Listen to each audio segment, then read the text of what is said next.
Shalom, selamat pagi, jemaat damai. Selamat Paskah, Kristus sudah bangkit. Kiranya kematian, penderitaan, dan kebangkitan Kristus boleh kita resapi dan itu berdampak bagi kehidupan jemaat sekalian dalam keseharian sampai selama-lamanya. Saudaraku, setelah Yesus bangkit, bukan berarti kisah tentang Yesus Kristus berhenti di sana. Kalau kita melihat menonton film, seakan-akan sudah happy ending, the end. Tidak demikian. Kisah Allah kita, Tuhan kita, Yesus Kristus tidak akan pernah berakhir sampai selama-lamanya. Mari sebelum kita membaca dan merenungkan firman Tuhan, kita berdoa. Kita memohon pertolongan Allah Roh Kudus untuk menolong kita menerima firman-Nya. Mari kita berdoa. Tuhan Allah kami, Tuhan yang pengasih, hati kami sungguh bergetar sekaligus bersuka cita dan kagum akan Engkau. Kisah-Mu yang begitu luar biasa, yang kudus dan suci, namun Engkau mau menyatakannya kepada kami. Kami sungguh memohon pertolongan Roh-Mu, Allah Roh Kudus, yang selalu setia membimbing kami ke dalam kebenaran-Mu untuk membantu kami memahami firman-Mu dan meresapinya. Tuhan berbicaralah kepada kami. Dalam nama Yesus kami berdoa. Amin. Jemaat damai sekalian, perikop yang menjadi perenungan kita pagi ini diambil dari Yohanes 20 ayat 19 sampai 23. Saya bacakan untuk kita bersama. Ketika hari sudah malam pada hari pertama minggu itu, dan murid-murid berada di suatu tempat dengan pintu-pintu terkunci, karena mereka takut kepada para pemuka Yahudi. Datanglah Yesus dan berdiri di tengah-tengah mereka dan berkata, "Damai sejahtera bagi kamu." Sesudah berkata demikian, ia memperlihatkan tangan dan lambungnya kepada mereka. Murid-murid itu bersuka cita ketika mereka melihat Tuhan. Kata Yesus sekali lagi, "Damai sejahtera bagi kamu. Sama seperti Bapa mengutus aku, sekarang aku juga mengutus kamu." Sesudah berkata demikian, ia mengembusi mereka dan berkata, "Terimalah Roh Kudus. Jikalau kamu mengampuni dosa orang, dosanya diampuni. Dan jikalau kamu menyatakan dosa orang tetap ada, dosanya tetap ada." Demikian bunyi firman Tuhan. Berbahagia setiap kita yang membaca, merenungkan, dan melakukannya dalam kehidupan kita sehari-hari.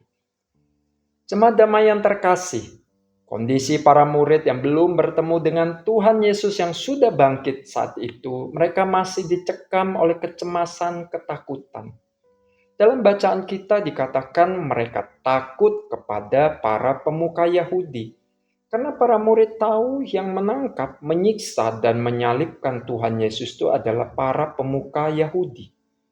Bagi para murid yang belum bertemu dengan Tuhan Yesus setelah kebangkitannya, bagi mereka, para pemuka Yahudi itu begitu berkuasa mengendalikan segala-galanya. Bahkan guru mereka yang berkuasa pun seakan tak berdaya. Tetapi pada saat Tuhan Yesus bangkit, nyata sekali bahwa seluruh kuasa yang ada di sorga maupun di bumi ada di tangannya. Bahkan maut pun dikalahkannya.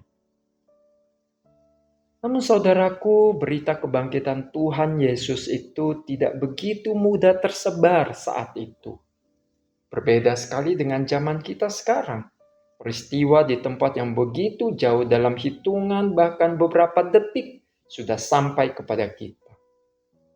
Pada saat itu, dalam kecemasan dan ketakutan para murid, Tuhan Yesus sendiri mendatangi mereka. Tuhan Yesus datang dengan penuh kuasa, sekalipun pintu-pintu terkunci. Namun Tuhan Yesus bisa hadir di tengah-tengah mereka secara supranatural. Tentu secara manusiawi, kemunculan Tuhan Yesus ini menakutkan, mengagetkan. Namun, Mari perhatikan sapaan Tuhan Yesus kepada para murid. Sebanyak 2 kali Tuhan Yesus mengatakan, "Damai sejahtera bagi kamu." Satu sapaan yang sangat menenangkan dan memberikan damai di tengah kecemasan, ketakutan, dan kekhawatiran para murid. Perkataan Tuhan Yesus ini menegaskan bahwa Dia hadir secara fisik bagi para murid. Penampakan Tuhan Yesus ini juga menguatkan dan meneguhkan iman para murid, menegaskan bahwa apa yang pernah diajarkan oleh Tuhan Yesus kepada para murid itu adalah benar dan secara sempurna digenapi oleh dirinya. Pernahkah saudara berpikir, mengapa Tuhan Yesus harus repot-repot menampakkan dirinya sendiri, bahkan secara terpisah kepada Maria Magdalena, Thomas, dan sekarang kepada para murid? Bukankah Tuhan Yesus bisa pakai cara mengutus satu orang secara khusus dan menyampaikan berita kebangkitan itu?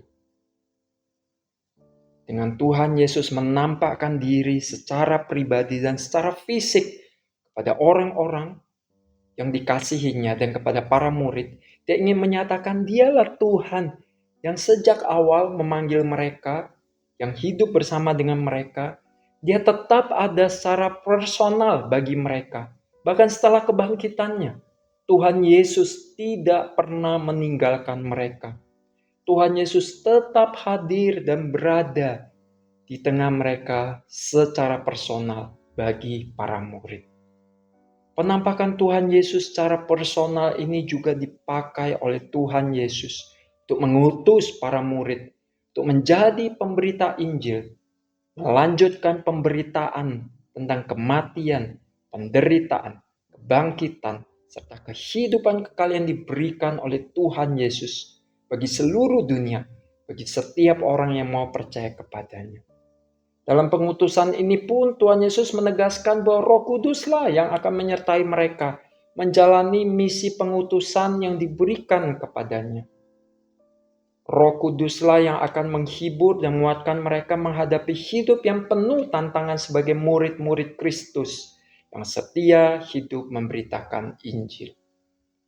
Jemaat damai yang terkasih dalam Kristus, berita kebangkitan Yesus dan berita penampakan Tuhan Yesus kepada para murid masih tetap relevan bagi kita, murid-murid Tuhan Yesus di zaman ini.